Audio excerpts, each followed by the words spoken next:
Watch on NewsTalk 1010. Jim Richards. There's a men's rights group here in Canada, and they want to know why when a woman kills their kids, that's mental illness. But when a man does it, that's murder.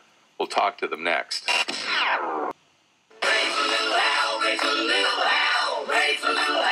All right, there are some concerned men's rights groups across this country who think that there is an inequity in the justice system.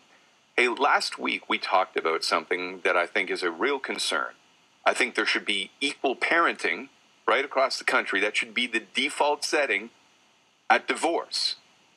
Equal parenting. I think that's a real legitimate thing for men and women to be concerned about. But I don't know that this is a real thing that we should burden ourselves with. These men's rights groups are concerned about the following thing. That if a woman kills her kids, that's a mental health issue. Postpartum depression. And you don't understand it. Men can't suffer through depression, I guess. If a man killed their kids, they're just evil murderers. Some scumbag. Wouldn't be a mental health issue.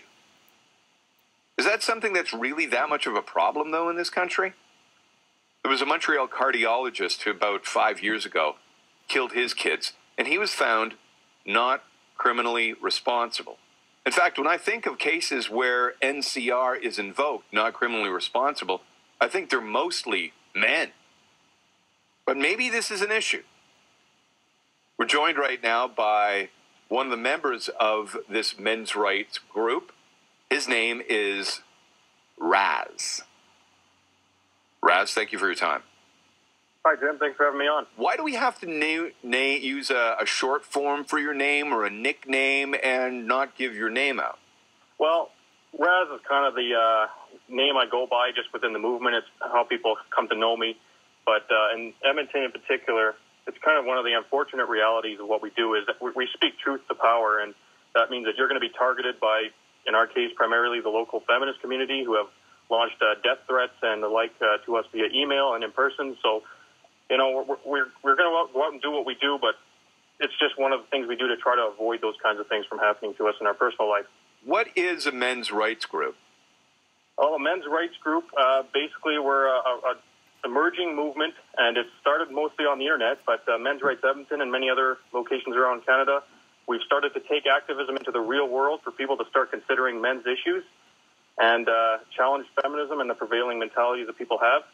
And we're seeing a lot more success with it as days go by. We got a whole bunch of new groups starting up in Calgary, across Canada, like I said, and it's a very promising future. Men's rights activist Raz is with us here, and we're talking about their advertising and some of the posters that are around in cities, and including, I think, here in Toronto, that suggests that if a woman kills her kids, that she's got mental health issues, but if a man does it, that is murder. Is that much of a problem in this in Canada right now, Raz?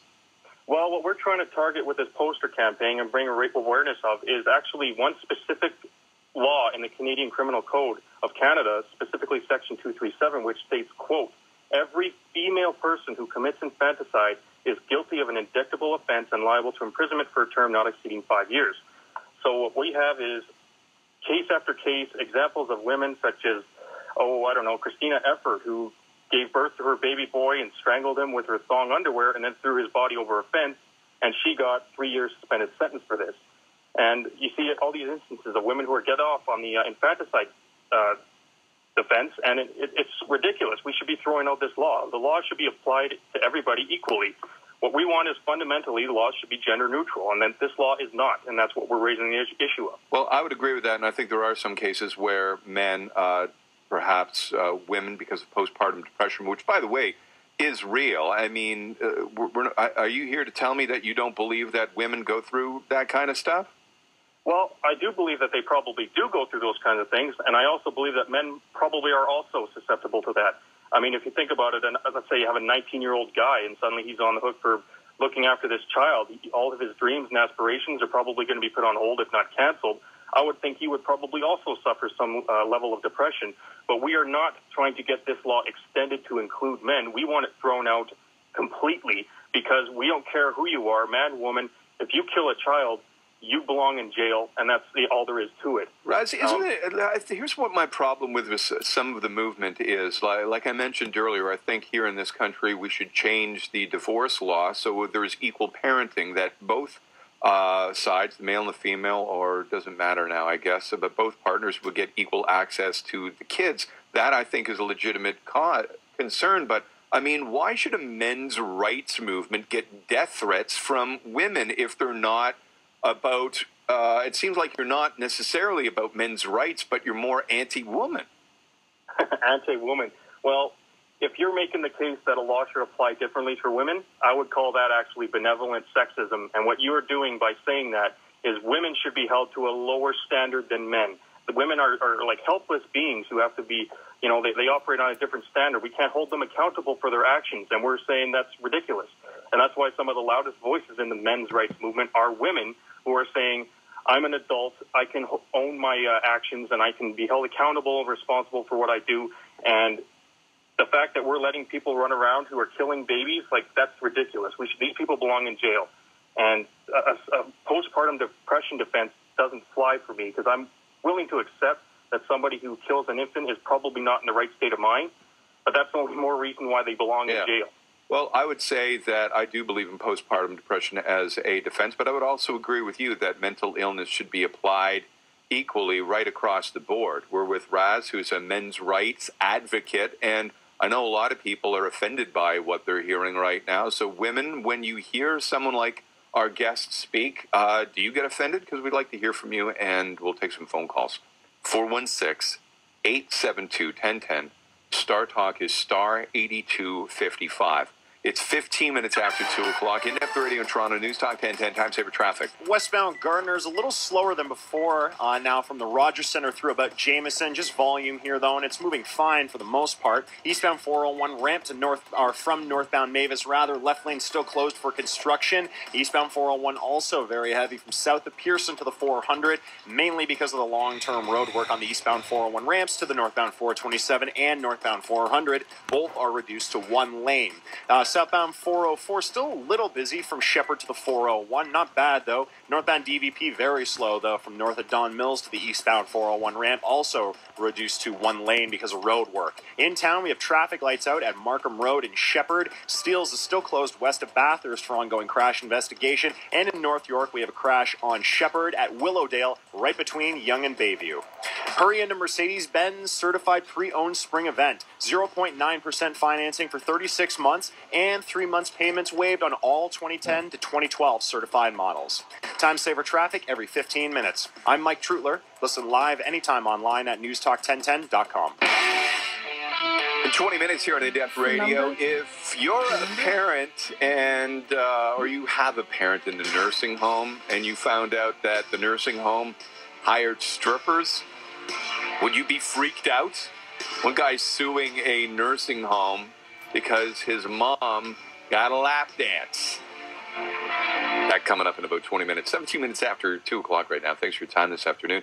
I'm Jim Richards, and we're talking about a whole bunch of different men's rights movements right across the country, and they've got a poster, and they're trying to ignite a conversation about when a woman kills her kids, that's a mental health issue. When a man does that, not a mental health issue, but it is murder. Raz is with us. He's a representative from one of the men's rights groups. And again, we're getting a lot of people, Raz, who are suggesting that you sound hateful towards women. Do you hate women, Raz? No, I don't hate anybody. You know, what I'm pushing for here is to see people as individuals, not as belonging to an equal but special demographic of people. And it's very interesting that people would find this kind of a poster offensive, because what we do to get attention that we find works the most effectively is to take what feminists do and just flip it and then just put it out there. And it's very interesting to see how people react to that. And if this is an offensive poster, then why were they not offended with the Don't Be That Guy poster campaign? And why is that not seen as anti-male? The "Don't Be That Guy" poster is the guy who went home with a woman who might be drunk, as equally as drunk as he might be, correct? Well, it's a basic message that tries to pin all rape on men, and it tries to insist that anytime anybody has sex with a woman who's drunk, then obviously he's accountable for both of their actions, and it's a toxic message. And it doesn't address the issue of rape either. But okay, so listen. I'm a white guy here in Canada.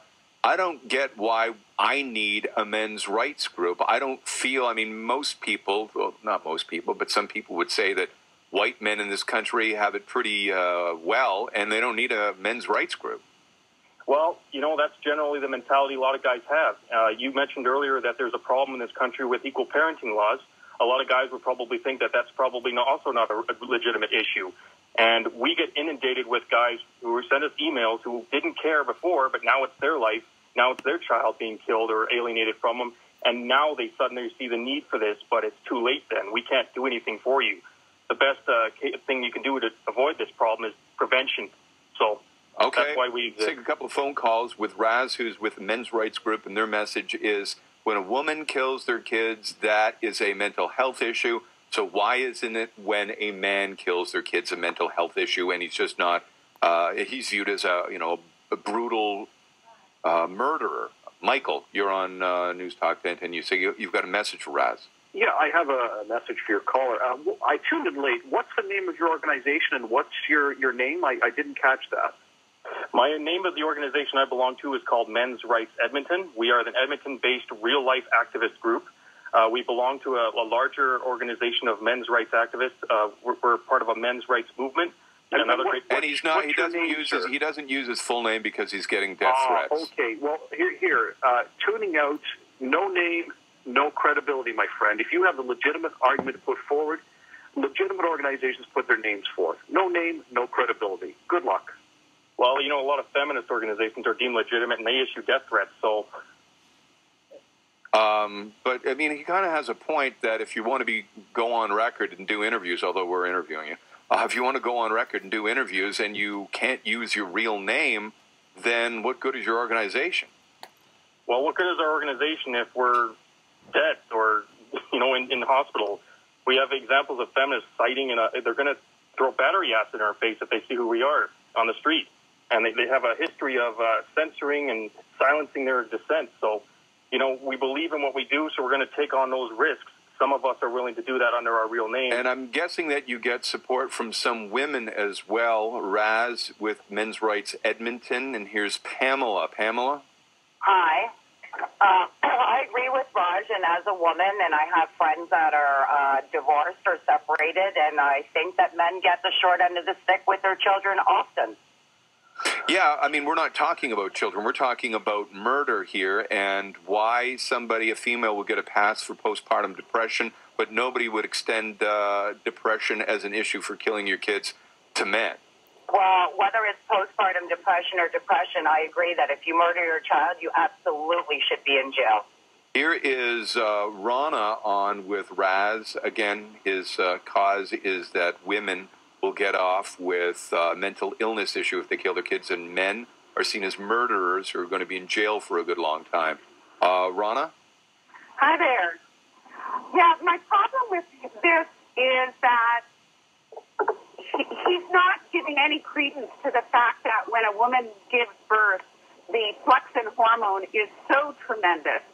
And that's really where the defense came in. And it's not an easy defense to prove in a court of law. Just the same way that depression or any of these other excuses that may be called mental health, you still have to prove that there wasn't the ability to form a mental choice to do this. So I don't know where this guy's coming from. Well, I mean, I would listen. I'm not an expert in depression, although I've been through it. But I'm guessing that men can have quite debilitating depression that could lead to any number of awful circumstances, including killing your kids. Zoltan, you have something to say for Raz.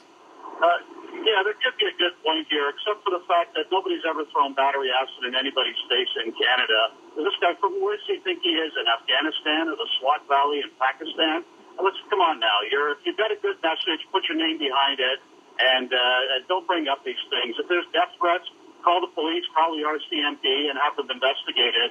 Otherwise, you're just sounding like you're Chicken Little with the sky falling on your head. Yeah, what about that, Raz? Well, first, I'd like to respond to what that woman said earlier about how basically women who are depressed. Listen, our heart goes out to people who have postpartum depression. We don't deny that it's a thing, and you should certainly seek help for that. But what we're asking is, why is there no sympathy for the baby that is now dead as a result of your actions? And you should have to pay for those actions. And with regards to the other guy, I wish I could do this without any threat to my personal professional life. That's just simply not the reality at this point. Isn't the reality that you brought up profession, isn't it more of a risk to your job than it would be to your person? Both. I've been out doing this kind of thing, and I had feminists inches from me threatening violence to me and my family and my friends, and they want to get at you because that's all they have. They can't argue, they can't debate, they can threaten and they can censor. Those are their tactics. Do you have a girlfriend? Not at the moment, but I've had some in the past. Either do I, actually. I can't really. I'm not one to speak. But some people are wondering, and me too. I mean, some people are saying, oh, this guy sounds like he hates women. And Ben, you'll be the final call. You say men need some people like Raz representing them. Yes. I'm in the middle of a custody battle with my children. I have a 2.5-year-old and now a 14-month-old. The mother decided when my youngest was 2 months old, she took off, got into crack cocaine, meth, a whole pile of nasty drugs, and I ended up going into court. She drugged me to court because I didn't believe it was safe for the children to be around her anymore. And all the laws that are based in the custody are still pushing my hand to give those children back to the mother. I hear you, Ben. Thank you very much. That's a compelling story and one that I would agree with. We talked about that last week, that I think that there should be equal parenting. Raz, thank you very much for your time. I appreciate it. Thank you for having me on. Raz, who's with a group called Men's Rights Edmonton. And again, I don't know that I'd want him advocating for me. I do think he probably advocates for some legitimate issues, but any time that you're getting death threats, I think you might be off base with the message. Straight ahead, we'll get you